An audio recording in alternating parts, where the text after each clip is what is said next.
Hi guys, welcome to Beat Banter. This is our first edition where we're going to be catching up with producers and chatting to them about how they do the process of putting the music together, organizing the music, and a bunch of other things. So we're really excited to have dotdat for the first edition. So let's get Siddhant in the room and we can get chatting.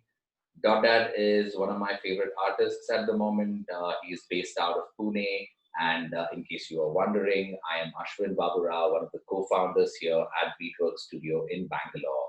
So let's go ahead and start chatting.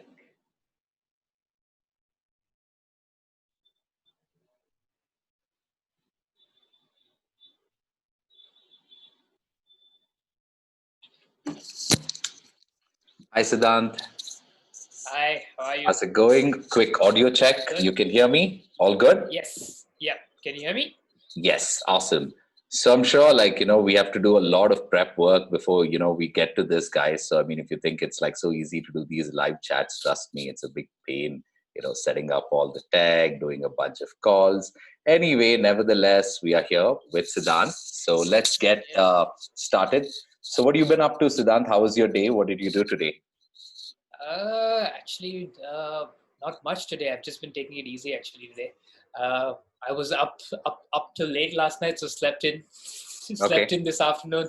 Just had lunch and been relaxing today. Actually, not much to be honest. Okay, lovely. So let's get started by first talking about a little bit of your evolution as a DJ. So quickly run us through, how you got started and how you finally ended up where you are right now. Evolution as a DJ. I would say that I started doing what I do. I guess it would seriously. I would say it started at like 2012. It was just after I finished my audio engineering from Australia, and figured that I should take my passion forward and kind of use what I've learned in the degree to kind of make the most of it and kind of fuel my passion, which was techno. And so back then started off with Uzandat, as everybody I think probably knows already, with Ron, and that went on for a couple of years, and eventually we realized that creatively we wanted to do different things.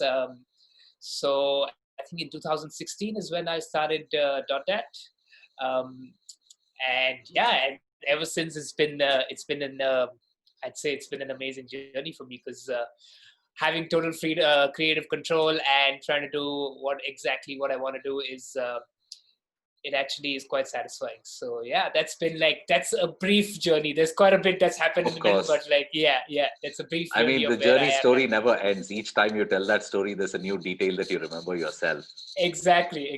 right? So, Um, but yeah, that was it briefly. Yep.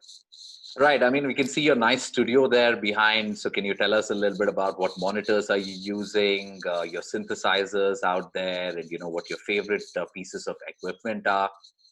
Yeah, sure. At the moment, I'm using the Adam TV7s, the new near field monitors by Adam. Actually, used to have the HS80s before this, so these are like a huge upgrade for me because their mid and high range is so pristine compared to the HS80s. So it's made a lot of difference in my music as well. Um, but yeah, as for gear, I've got a Moog Sub 37 here on my left. There's a Duke for Dark Energy right next to it, and I've got a little 808 boutique there, and just my UAD sound card. That's what I've been using lately. But I have other bunch of stuff like the Novation Circuit and a COG SQ1 sequencer, which I've not been using. So whichever stuff I've not been using, I kind of pack it up and put it aside because I get really distracted if everything is laid out in front of me. So I try and pack up stuff that I'm not using, and then I bring it back when I'm using it, so I don't get distracted and I focus on one thing. But So, yeah, what the as for the favorite stuff, I think I've been getting a lot. The dark energy used to be my favorite, but I've been getting a lot out of the Moog lately. So yeah, that's the new favorite for sure. Amazing.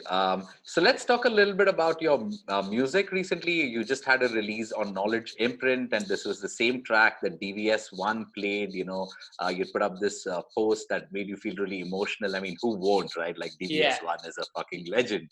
So yeah. run us through, what your mindset was when you're making that track, and you gave it to DVS1. So tell us that story. I think that's a nice story for all of us to hear. So actually, that track was made. I think it's a track that's about 2 years old. I had just come back from AD 2017, and it was the first time I had kind of seen Oscar Mulero live in like Amsterdam. So, and I've been a huge fan of him for a while, and I went and checked him out play. Like he was playing a 4 hour set, I think, and I went and checked him out.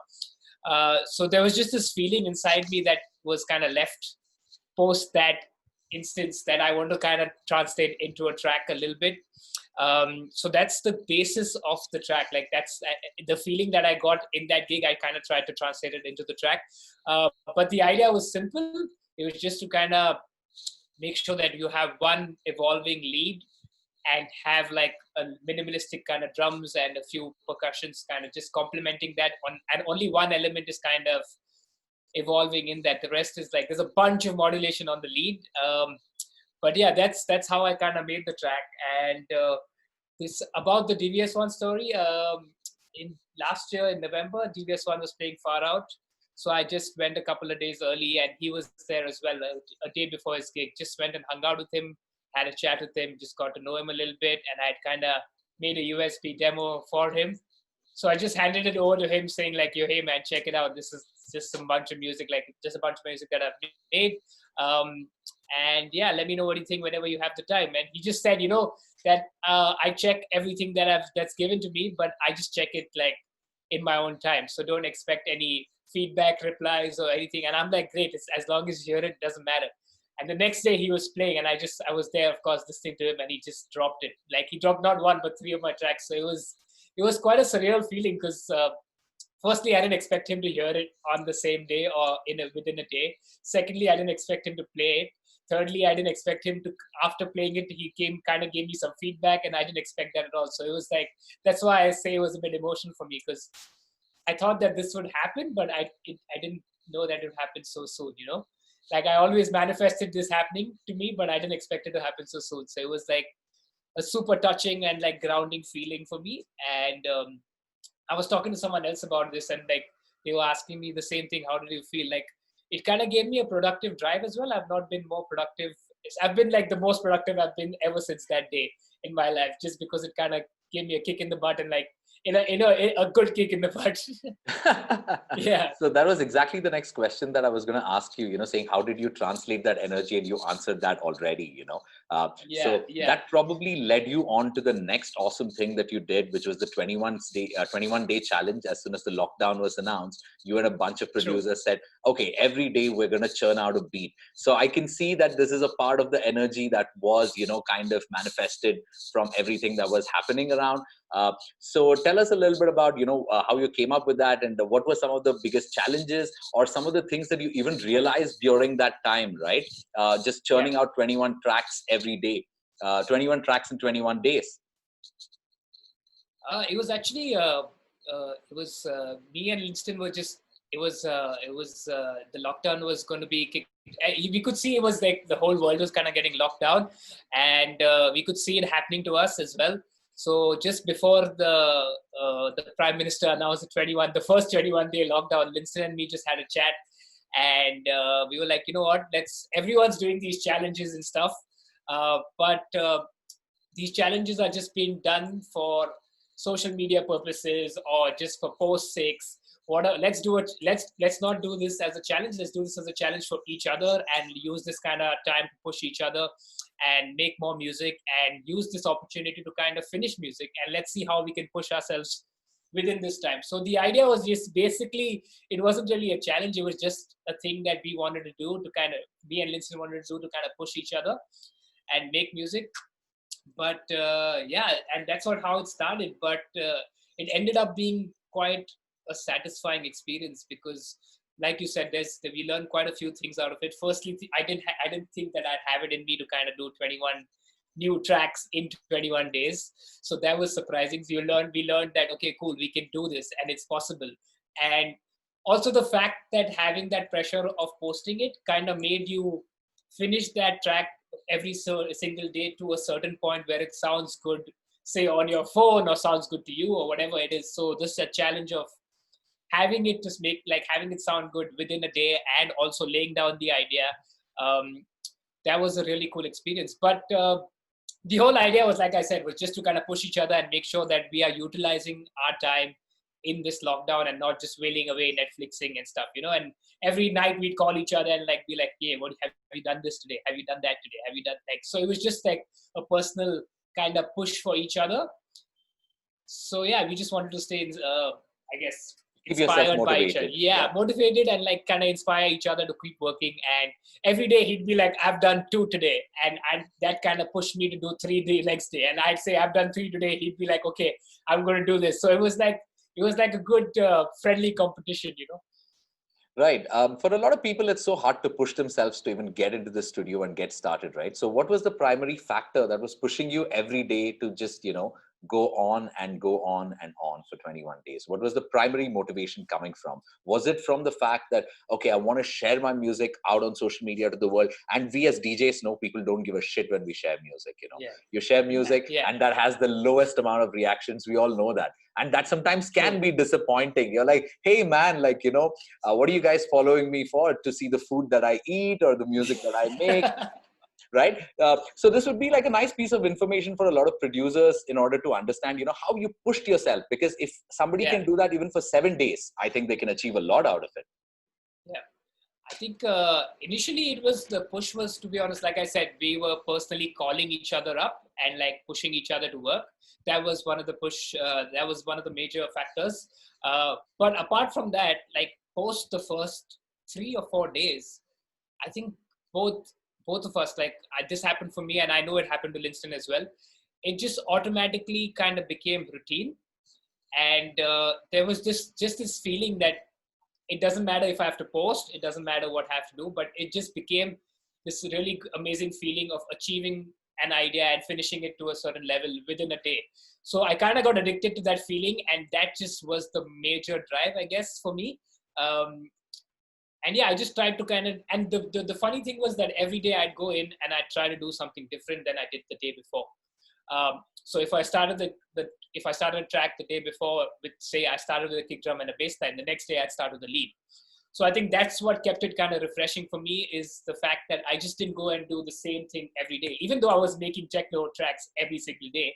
But it was just the approach that was different, and the fact that we were pushing each other, and also the fact that we really enjoyed doing that every day. And I think it just, once you kind of have that, you have that feeling that you're feeling like you're in the zone, you're feeling really productive. And that's what kind of pushed me, I guess. Just Amazing. being in that zone. Yeah, I think it's like a habit, you do something for a few days and you start to enjoy it. It just starts to become, we could have thought about this at any other point in your life, right? Like, okay, this month I'm just going to sit every day and make 30 tracks, but somehow, the circumstances, all of them have to be right. So on that note, why don't we hear some of those tracks? So just put us on your audio, and I'm going to mute my microphone.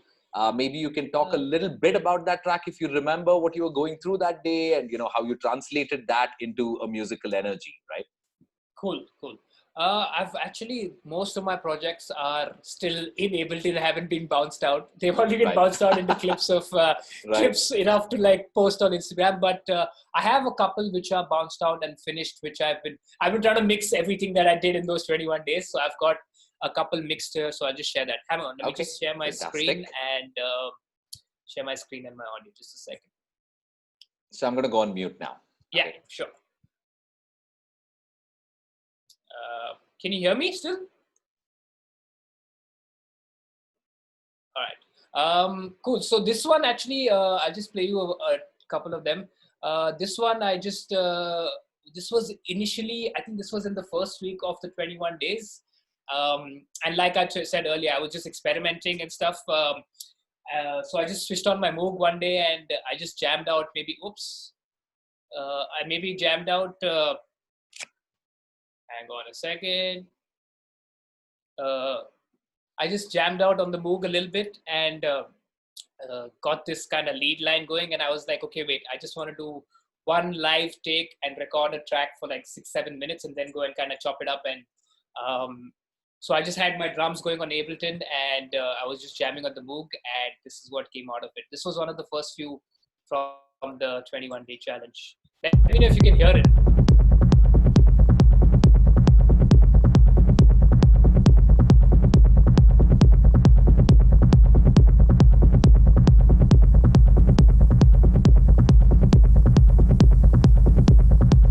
I'm just going to forward it a little bit.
But yeah, so that's basically, I just got hooked to this one lead sound that I kind of created on the Moog, and it's just been, I just recorded like a 6-7 minute jam where I was just automating stuff and like playing with the modulation and stuff on the synth. And that's how that track kind of came about. And I was kind of surprised as well, because it's probably one of my first, I'd say, where it just came out in just one take. Like the whole synth line just came out in one take, and I had to just go and chop off like a few mistakes here and there. But I was pretty happy because most of it happened.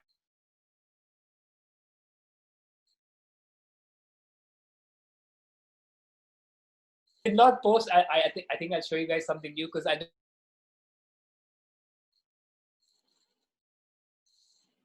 just didn't feel it back then. So kind of like just reworked it a little bit, posted 21 days, and I didn't post this.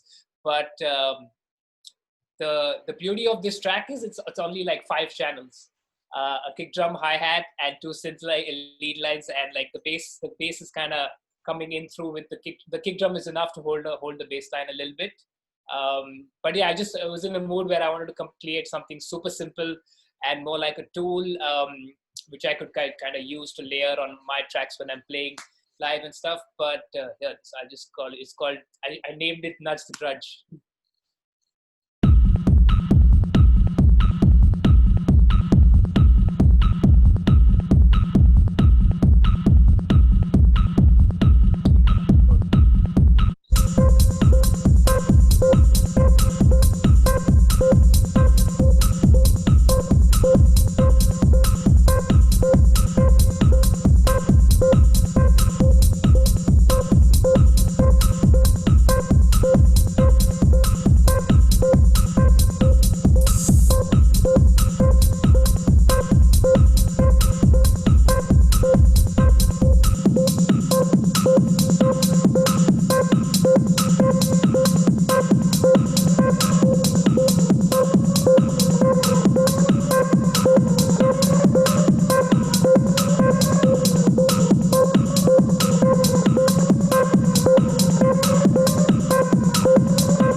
Those were two amazing tracks, like super, super hot. I remember you sending me the Sub 37 one the day that you made Yeah, it, I think. yeah. And I mean, I could feel it right then at that moment. And now, it sounds like a whole lot better, after you've mixed it down and everything. Yeah, true, Right. true.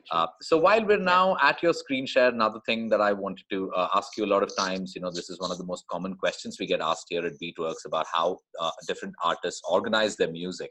So just run us through, yeah. your process of from the time that you procure your promos and you buy your stuff of Beatport, Bandcamp, and all of that. How do you sort of put it together before you take it to your gig? True. Cool. So basically, everything that I go through, maybe the promos or whatever I'm buying on Beatport, Bandcamp, etc., just straight firstly goes into my download folder, and I download it over say a week's time, and then at the end of the week, I kind of sit down to arrange that a little bit and kind of figure out where it fits in a DJ set, and then kind of organize it accordingly. So I've basically made like a super basic structure for myself. It doesn't always work, and I don't always follow it, but it just kind of helps me keep track of my music a little bit. And I'm just going to show you what I do here. So I kind of just arrange it into there you go. Yeah, there. So I kind of just arrange it into like folders like these here. So hang on, let me just open that there. So if you can see, I've got a folder called closing and dotdat, which is like my new tracks that I want to test out and self masters and stuff like that.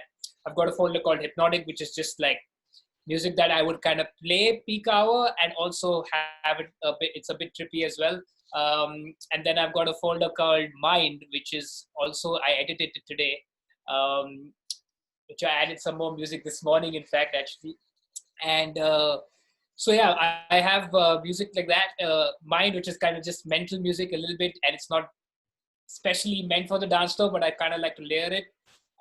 Peak hour, set starters, warm up, techno old, and then especially like the special and classic. So I kind of just make a small little reference point for myself, and then I just kind of import the music from here into my playlist on Recordbox.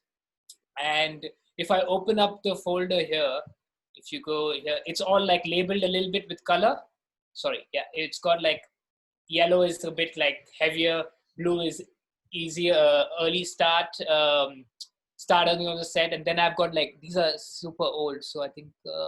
But then I also label them say red, which is like peak time and stuff. So that just helps me kind of keep a track of what music fits in what hour during the music set. Yeah, so basically I just kind of organize it a little bit here.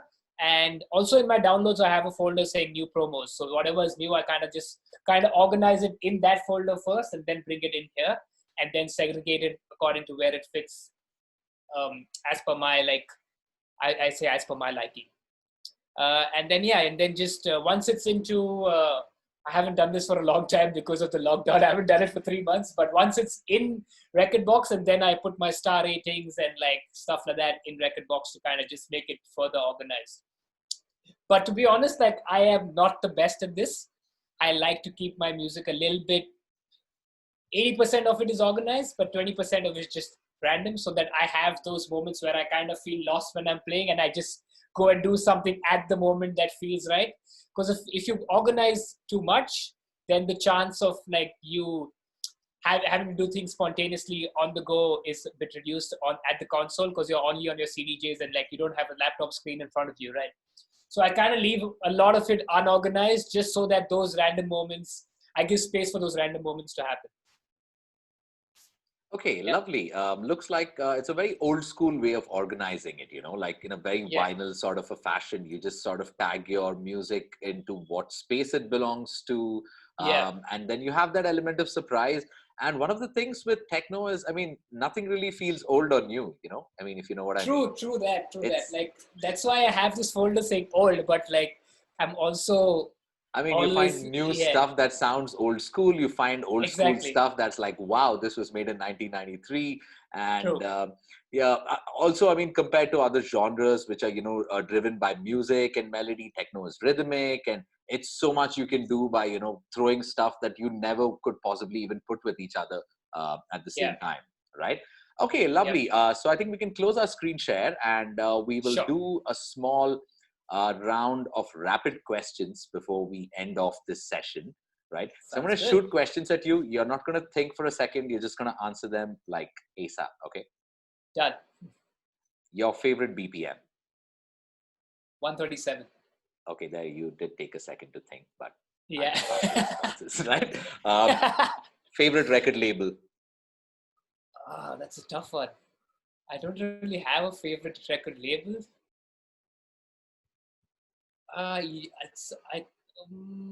No, I can't answer that one, man. I don't really. I have a couple, so can't really Okay, how about pick a I favorite. say the dream label that you want to release on? More Devolver. Oh, yeah.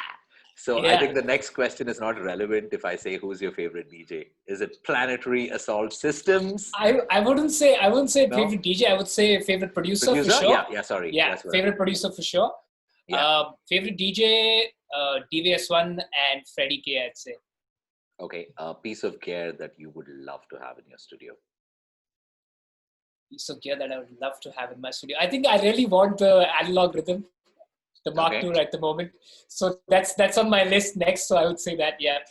There are some good deals on the Mark I. I mean, even the Mark I is fantastic. Honestly, in the Mark II, it's just a few markings and buttons that they've changed. Otherwise, functionality-wise, it's an awesome drum machine. In fact, I've been spending a lot of time with it lately, even though I had it for a while. Wasn't really using it for other than, taking samples out of it. But yeah, it's a really, really hot machine. Okay. Your favorite food? Japanese. Sushi and ramen is like all the way at the top. Your favorite gig experience? Favorite gig experience? Watching DVS1 play my track. No, when you were playing. When I was playing. Actually, the initially the dotdat debut that happened at Antisocial in 2016 is still one of my favorites because I was super nervous going into that gig. Didn't know what to expect. People didn't know what dotdat was back then, and it turned out to be amazing. So it's still one of my favorites for sure. One thing that you would not drink no matter what? No matter what. Vodka, probably. It really messes with me. 2 drinks of vodka and I'm done. And give me 5 drinks of whiskey, I'm fine. Another genre that you adore apart from techno? Jazz. Jazz, for sure. Who's your favorite jazz musician? I think I still have, I can't say favorite, but it's just because it's that vinyl has been lying there from my parents' time. So like Miles Davis, yeah, I'd say. Hey, on that note, do you have your vinyl collection around? Let's maybe, sift through a few records. It's just at the other side of the door. I might have to, I can go get it. Go on, grab it. Yeah, hang on. Yeah, one sec.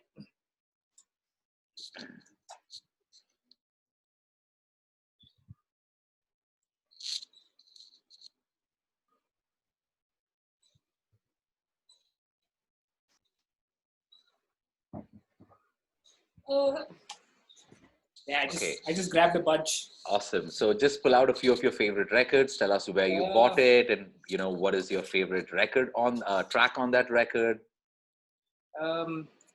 Favorite records. I think again going back to where's God. Oh, I didn't pick it out. It's still in the. From whatever you have in the bunch, maybe. But right now, this one, yeah. This one is Damon Wild, Avion. I really like the track Rotary, and yeah, the Rotary is my favorite track on this one. And I actually bought this at Technique in Japan because it's quite an old record, and I was after hours and hours of like just being at Technique, I just stumbled upon it, and I'm like, I have to get it because I already knew the record, but I never had the physical copy, so I got one of those. Another favorite one would be, actually this one is not really, there's a track, this one is from Bassiani Records.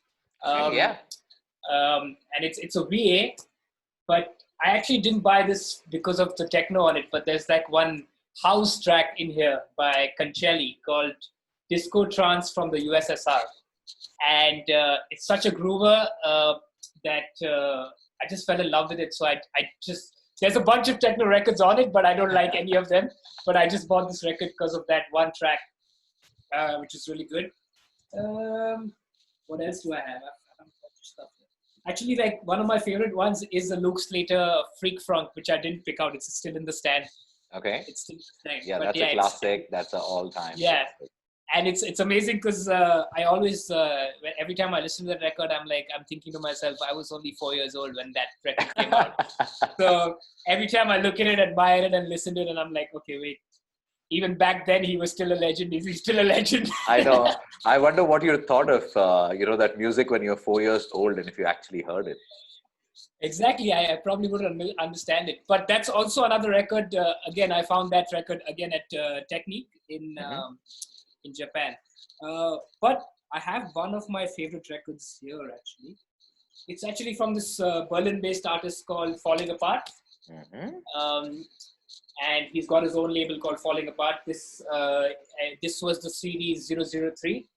Okay. It's all these tracks are just made using the 909. Most of these tracks are just made. Wow. Just 909. They are all like, proper drum machine tracks. Sound super duper raw and like old school. And like, most of them are like 140, 143 BPM. Ooh. But all of them are just drum growers. And like, I really, really love this record because I don't think just a drum machine can, of course, just a drum machine can infuse a lot of groove, but this guy just does it right. It's amazing. Yeah, I mean, if you can use a drum machine and bring out emotion, then I think you've like nailed it, right? Yeah, because every time I'm in doubt, like I just go to this. I've got the digital rips for this as well, and every time like I feel like okay, the dance floor needs something, I just drop these tracks and they always work, always. Absolutely. But yeah, those are just a bunch. I've got a bunch more, but yeah, they're still inside. I just picked out whatever was in front of me. These are the ones that you would save in case of a fire, right?